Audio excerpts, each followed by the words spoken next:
사순절이 되면 가끔 생각나는 사람이 저한테 있습니다. 제가 미국에 있을 때 지도했던 한 학생입니다. 고등학교 학생이었는데 어느 날 오더니 목사님 저 사순절 돼서 고기를 안 먹기로 했습니다. 그래서 누가 시키지도 않았는데 고기를 안 먹겠다고 선언을 했습니다. 근데 사순절 40일 동안 아 목사님 고기 먹고 싶어요. 고기 먹고 싶어요. 늘 그랬어요. 그래서 그 나이 때 얼마나 이 삼겹살을 많이 먹고 그랬습니까? 어제 청년들 보니 삼겹살을 많이 먹고 더 어린 고등학생이 삼겹살을 그렇게 좋아하고 고기를 좋아하는데 사순절 정말 누가 시키지도 않았는데 고기를 안 먹고 힘들어하는 모습. 사순절 되면 이름도 있지 않습니다. 그 학생이 생각납니다. 근데 저도 돌아보면 그렇다고 사순절 돼서 저도 한 번도 뭘 안 먹겠다, 안 마시겠다, 뭘 안 하겠다 한 적이 한 번도 없습니다. 저는 뭐 그런 거 좀 제가 좀 제 스타일이 그래서 그런지 한 번도 제 기억에는 뭘 안 먹겠다, 뭘 안 하겠다 한 적이 없는데 제가 이번 사순절에 누가 시키지도 않았는데 저 혼자 선언을 하고 했습니다. 가족들에게 제 수요일 마치고 집에 가서 나는 사순절에 안 마시겠다 하겠어요. 뭘 안 마시겠는데 뭘 안 마시겠다. 사순절 동안 제가 안 하고 있습니다. 근데 지나고 보니까 이게 별거 같지 않지만 그 나름대로의 참 의미가 있어요. 내 마음속에 끈이 있는 것 같아요. 내 마음속에 긴장도 있고 그래서 잘했다 싶었고 좀 힘들긴 해요. 여러분도 아마 한번 해보세요. 지금도 늦지 않았습니다. 뭐 그렇다고 뭐 금욕자 뭐 이렇게 뭐 철저하게 뭐 이런 게 아니라 그래도 한 번 정도 이렇게 뭐 좋아하는 거 하고 싶은 거를 안 하는데 참 한번 해보세요. 한번. 그리고 또 안 하는 게 아니라 할 수 있는 것 로마서를 한번 이번 사순절에 읽어본다든지 아니면 복음서 중에 마가복음을 한번 읽어본다든지 그런 거 한번 해보시고 금식도 한번 해보시고 그래서 한번 사순절을 그렇게 한번 보내시기 바랍니다. 지난주 사순절 첫 번째 주일 읽었던 본문은 예수님께서 광야에서 시험당하셨던 누가복음 4장의 말씀이었습니다. 그것이 예수님의 내적인 시험과 고민 그리고 어떻게 말하면 예수님의 내적인 여정이란다면 오늘 읽은 누가복음 13장에 나온 이 말씀은 이제 본격적으로 예수님의 공생애가 시작되고 정치 권력과 맞닥뜨리는 그러한 외적인 사건이었습니다. 그래서 예수님의 외적 여정이라고 볼 수 있습니다. 예수님께서 빵의 유혹, 정치 권력, 종교적인 권력 그 유혹을 다 이기신 내적 그런 여정 이후에 뭐 끊임없이 그 주님께서는 십자가의 마지막 다이실 때까지 그런 고통과 고난 그런 시험이 있었지만 이제 본격적으로 공생애가 시작되고 본격적으로 예수님께서 이러한 예수의 여정이 외적인 여정이 시작이 됩니다. 31절 이렇게 시작합니다. 몇몇 바리새파 사람들이 예수께 와서 말했습니다. 여기서 떠나가십시오. 헤롯 왕이 당신을 죽이려고 합니다. 복음서에 보면 헤롯 대왕의 세 아들이 나옵니다. 갈릴리 지역을 다스리던 헤롯 안티파스가 나오고 그리고 이두레와 드릿고니 지방을 다스렸던 분봉왕 헤롯 빌립이 나옵니다. 그리고 루사니아를 다스렸던 헤롯 아빌레네가 나옵니다. 예수님 당시의 활동의 영역이 갈릴리였습니다. 그러고 보면 여기서 나오는 헤롯 왕은 다름 아닌 헤롯 대왕의 아들 헤롯 안티파스를 말합니다. 헤롯 안티파스와 이렇게 정면으로 대결하게 되는 겁니다. 예수님과 이 헤롯 가문의 악연은 헤롯 안티파스를 넘어서 더 위로 올라갑니다. 그의 아버지 헤롯 대왕이 예수님이 나셨을 때 아기 예수를 죽이려고 했던 것입니다. 동방박사를 통해서 아기 예수가 어디에서 태어났는지를 알아보고자 했습니다. 그리고 그를 죽이려고 했습니다.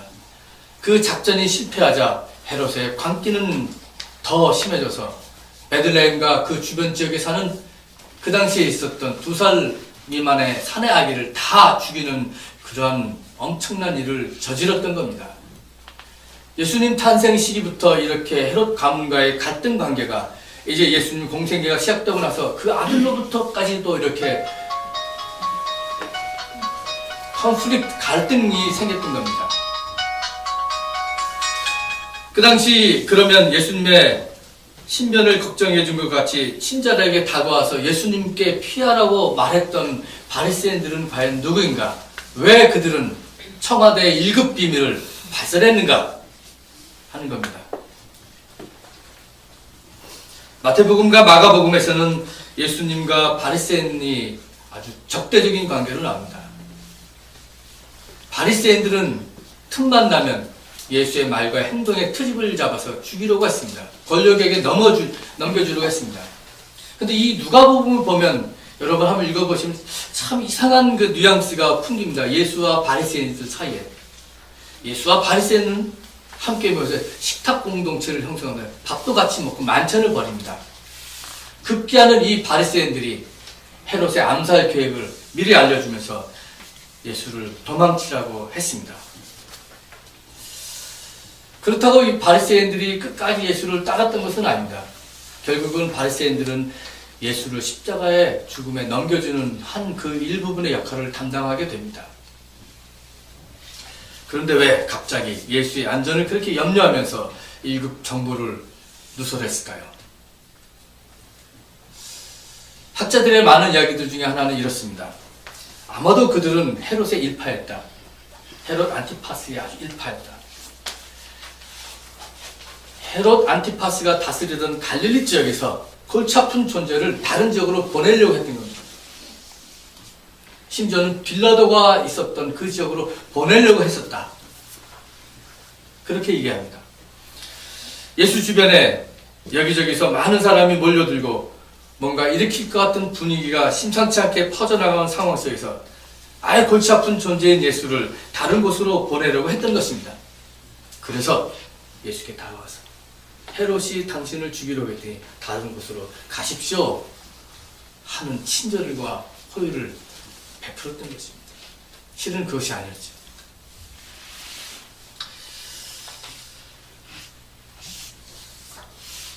예수는 가는 곳곳마다 병을 고치고 회당에서 빈들에서 말씀을 가르치셨습니다. 그의 영향력과 가마력이 세례 요한보다 더 커지고 따르던 사람도 더 많아졌습니다.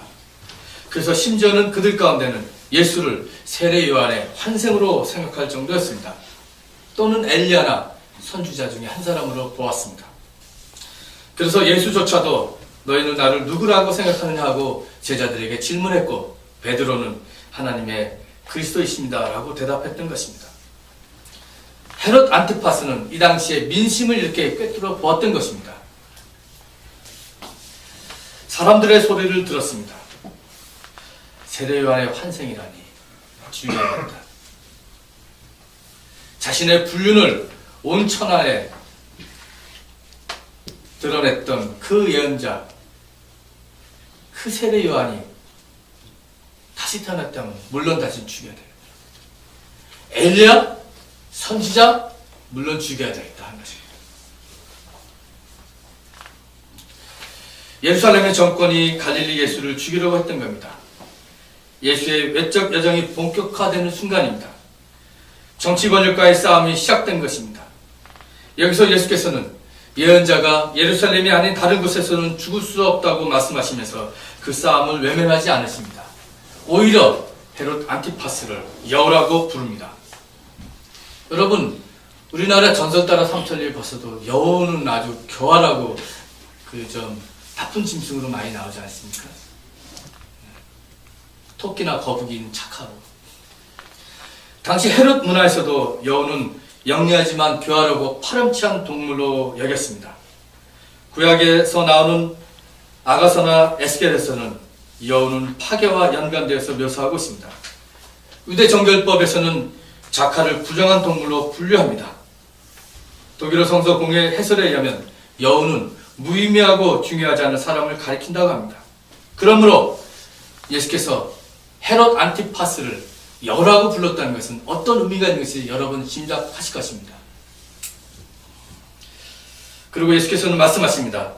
보아라, 오늘과 내일은 내가 귀신을 내쫓고 병을 고치실 것이요 사흘째 되는 날에는 내 일을 끝낸다. 헤롯의 그 계획을 무시하십니다. 그리고 하나님의 계획을 말씀하십니다. 헤롯이 아무리 자기를 죽이려 해도 그는 무력한 존재임을 알고 있었습니다.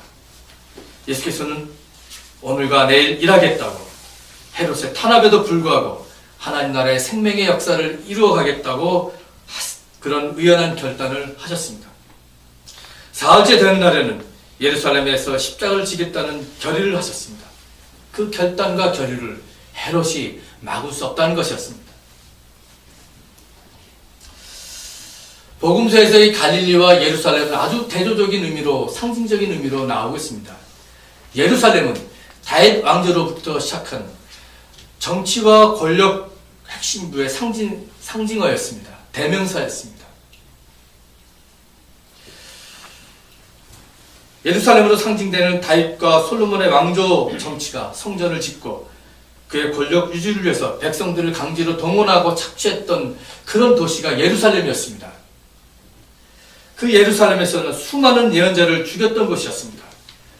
왕들을 비판했습니다. 정략 결혼했던 왕들, 이방신을 섬기며 해방 공동체의 그 십계명 정신을 외면했던 그 왕들을 비판했던 예언자들이 피 흘렸던 것이 바로 예루살렘이었습니다. 반면에 갈릴리는 당시에 가난하고 그런 사람들, 노동자들, 떠돌이들, 농민들의 사는 그런 대명사였습니다. 예수께서 갈릴리 예수라고 하는 것은 바로 그런 사람들의 대명사였습니다. 그 갈릴리 예수가 로마의 권력에 의해서 지금 죽음을 눈앞에 두고 있는 것입니다.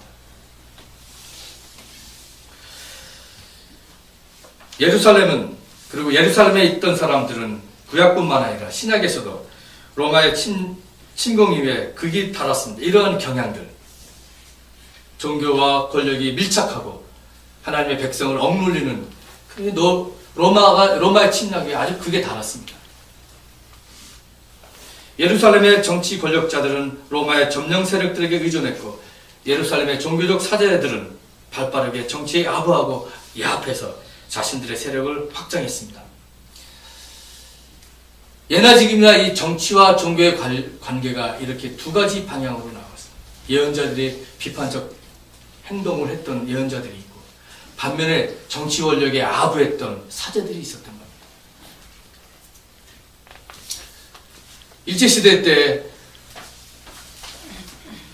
신사참배했던 사람들, 유신헌법을 찬양했던 사람들, 목사들, 50 때 국보유를 위해서 조찬기도회를 벌였던 목사들, 교회 역사에 지금 남아있습니다. 이름이 쫙 나옵니다. 지금도 마찬가지로 권력 주변에서 대통령을 위해 조찬기도를 하겠다고, 그 자리에 참여하겠다고 티켓을 따려고 서로 난리듭니다. 김대중 대통령께서 뉴욕에 왔을 때 저와 문동환 목사님과 여러분이 함께 참여하기로 계획이 됩니다. 나중에 목사님이 황 목사 이번에 참여하지 마라, 가지 마라. 그 자리에 가려고 하는 사람이 수없이 많다는 거예요. 그 테이블에 앉고자. 뭐 저야, 저는 안 가도 됩니다 하고 전 뭐 아무렇지도 않게 전 가지 않았어요.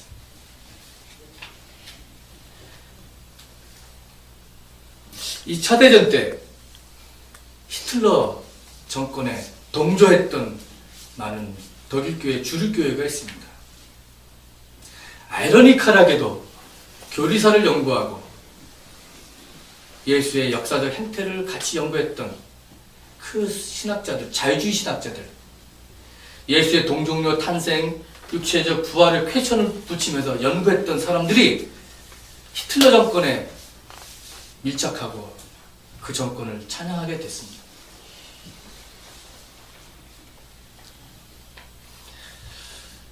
나중에 그것에 결별을 와서 칼바르트라고 하는 신학자는 하나님의 말씀의 중심에 신학을 했던 사람들입니다. 그 사람과 보네프라고 하는 행동적인 신학자들 중심으로 고백교회를 전통을 세우게 됩니다. 고백교회. 이 고백이라는 것은 말만 하는 게 아닙니다. 행동을 같이 수반하는 겁니다. 고백교회. 그래서 제가 얼마 전에 몇몇 목사들 모여서 우리가 평화를 고백하는 교회 모임을 만들자고 제안을 했습니다. 고백은 말만 하는 것이 아니다. 2차 대전 때 히틀러에 항거했던 고백교회 전통을 우리가 새롭게 한반도에서 이뤄나가자. 제안을 하나 했습니다.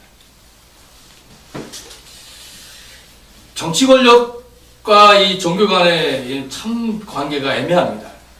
에큐메니칼 진영에서 활동하는 목사들이 유혹이 바로 정치적인 권력입니다. 큰 교회에 가겠다고 하는 종교적인 그런 욕심은 별로 없습니다. 저도 마찬가지입니다. 이제 이 나이에 쓰는 랭귀지도 다른데 제가 큰 교회 가서 어떻게 하겠습니까? 그러나 저를 포함한 에큐메니칼 진영에 있는 사람들이 솔직하게 얘기하면 정치적인 유혹이 늘 있습니다. 정권이 바뀔 때마다 청와대에 끈을 대서 들어가려고 하고 지금도 정치에 발을 딛고 있으면서 에큐메니칼 마피아로 활동을 하고 있습니다. 정치에 가서 선한 일을 할 사람은 가고 에큐메니칼 운동을 해서 예언자적 활동을 할 사람은 남아있고 분명하게 해야 됩니다. 예수님께서는 그를 죽이려고 하는 정치 세력에 대해서 당당히 오늘도 내일도 그 다음날도 내 길을 가겠다고 선언하셨습니다. 예수님께서 가신 길은 정치적 권력으로 예루살렘을 엎어서 자기가 왕이 되겠다는 그 길이 아니었습니다. 적당히 사제적 그룹에 들어가서 하나님의 이름으로 그 권력을 축복하고 기득권을 누리겠다는 사제 그룹에 들어가겠다는 그런 목적도 아니었습니다. 예수님께서 가시고자 하는 길은 십자가의 길이었습니다. 오늘 예루살렘을 바라보면서 한탄하면서 예루살렘아 예루살렘아 안팎이 병아리를 모으듯이 내가 얼마나 너희들을 위해서 아파했는가. 예수님은 이미 광야의 시험에서 보여주셨듯이 빵의 유혹, 정치 권력, 그리고 종교 권력을 이기시고 그리고 뿌리치시고 그가 가야 하는 길을 십자가의 길을 분명히 하셨습니다. 그것은 죽기까지 하나님의 뜻에 복종하며 생명의 하나님 나라의 확장을 위해 일하는 것이었습니다. 하나님 나라를 위해서 오늘도 그리고 내일도 마침내 사흘째 되는 날까지도 그 일을 끝내는 것이었습니다. 그래서 끝내다 하는 것은 완성시키다는 말입니다. 이루다, 성취하다, 끝내다 이런 뜻을 가지고 있습니다. 다 이루었다. 여러분 다 이루었다. 요한복음 19장 30절에 나와서 예수님이 다 이루었다 하는 그 말입니다.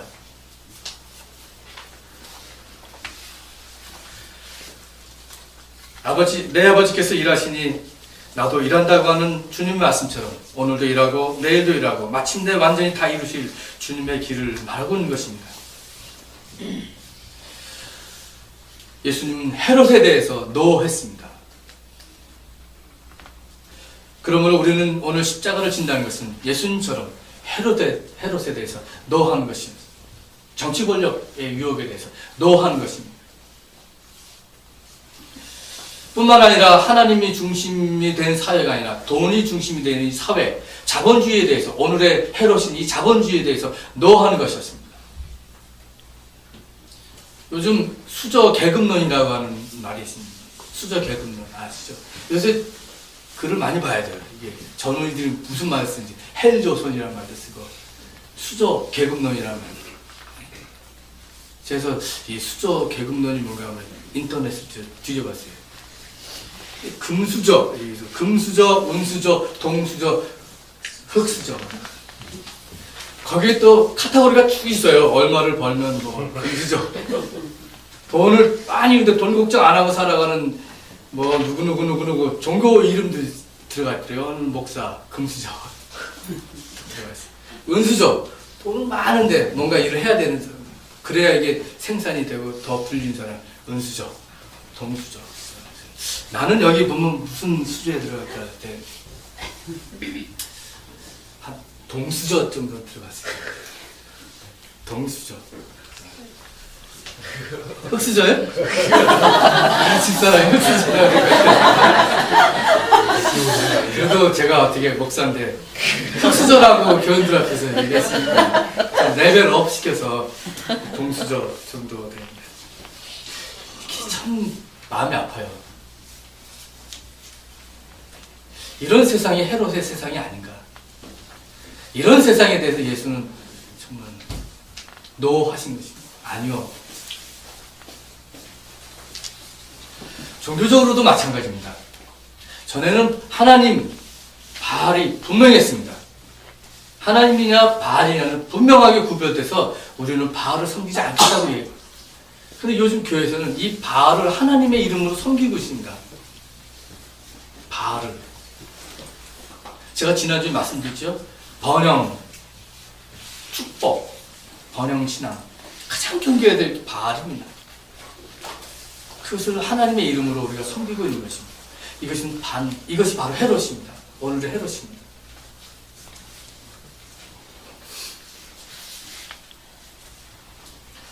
오늘 빌립보서 이야기한 사도 바울은 자신을 본받았더라고 하고 있습니다. 자칫 이 말은 참 사도 바울의 건방지고 교만하게 볼 수 있습니다. 그러나 이것은 자기 스스로가 어떤 흠이 없는 완벽한 모델이라고 해서 한 말이 아닙니다. 평상시 사도 바울의 말을 보면 자기는 늘 부끄러운 사람이라고 고백합니다. 내가 과거에 예수 믿는 사람을 핍박했던 사람이고 지금도 내 안에는 가시가 있고 내가 원치 않은 생각이 끊임없이 떠오르고 내가 하고자 하는 일은 잘 못하고 나는 그런 사람이다. 나의 과거는 정말 배설물이다. 이렇게 고백하는 사람입니다. 근데 오늘 이 말을 보면 나를 본받으라고 얘기합니다. 무엇을?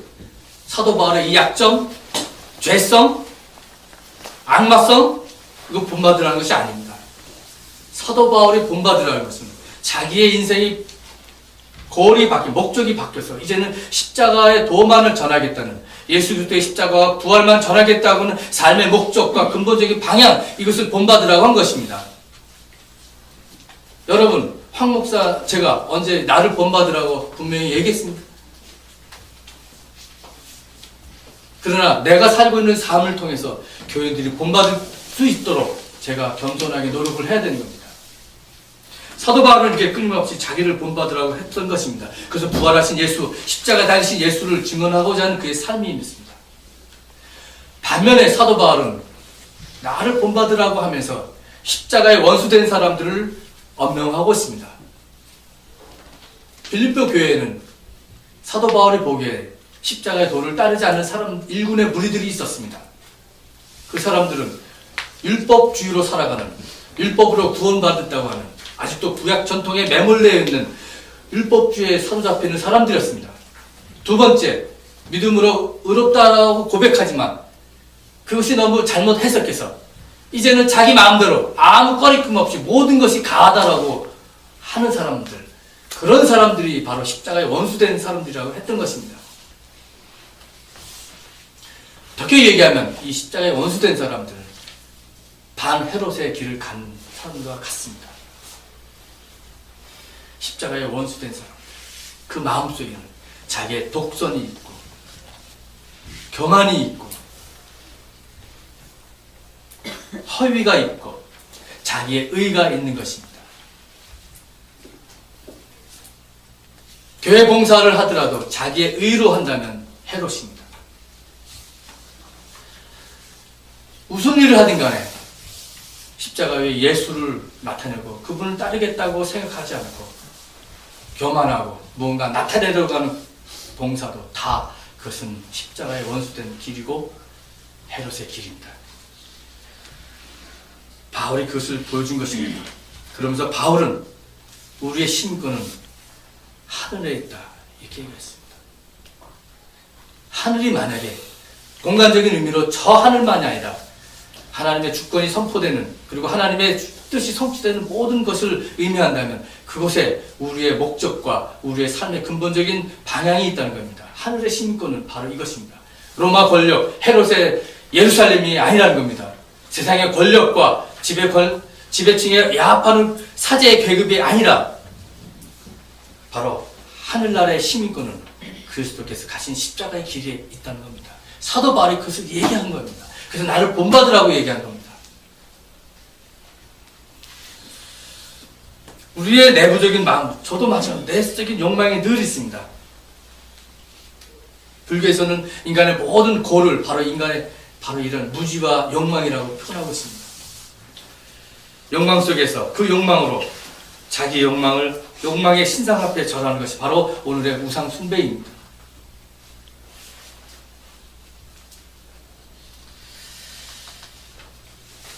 하나님의 원수된 사람들의 마지막은 패망입니다. 그들은 자기들의 배를 하나님으로 삼는 사람입니다. 자기들의 배, 이 배는 여기가 아니라 성서적으로 보면 이 아랫배를 말한다고 합니다. 이 불순물이 들어있는 아랫배, 우리의 욕망과 타락한 정욕이 있는 것, 쾌락이 있는 것, 이 배를 자기의 신으로 삼는 사람이라는 겁니다. 빌립보서에 나오는 말씀입니다. 이 배는 바로 그런 배를 말합니다. 십자가의 길을 가는 사람들로서 우리는 오늘의 헤롯을 통해서 그 무엇을 이루겠다고 하는 생각이나 계획, 그리고 심지어 자신의 자신감마저 버려야 합니다. 정치 권력, 종교 권력, 자기의 내적인 의, 욕망, 도취, 이 모든 것은 생명으로 인도하는 하나님의 길이 아닙니다. 하나님이 원하시는 방법이 아닙니다. 주님은 자신이 죽을 장소인 예루살렘을 향해 가는 도중에 예루살렘을 바라보시면서 안타까운 심정으로 암탉이 제 새끼를 날개 아래 품듯이 내가 몇 번이나 내 자녀를 모려 품으러 하였느냐 하면서 사랑으로 탄식하고 계십니다. 우리의 평화와 생명을 이룰 수 있는 길은 예수의 십자가입니다. 십자가의 섬김과 고난만이 우리를 살릴 수 있는 길이요 희망입니다. 그 희망의 길을 열고자 예수께서는 오늘도 내일도 그리고 그 다음 날도 십자가를 지시고 순환의 길을 가신 것입니다. 오늘은 여러분과 제가 예루살렘을 바로 보시면서 당당히 자신의 길을 가신 십자가의 주님을 말씀을 통해서 잠시 생각해 보았습니다. 오늘의 헤롯, 외적인 헤롯, 내적인 헤롯을 다 이기고 생명의 길, 구원의 길, 이 길을 다 함께 예수처럼 그 뒤를 당당히 걸어가시기 바랍니다. 이 말씀을 가지고 잠시 묵상하시겠습니다.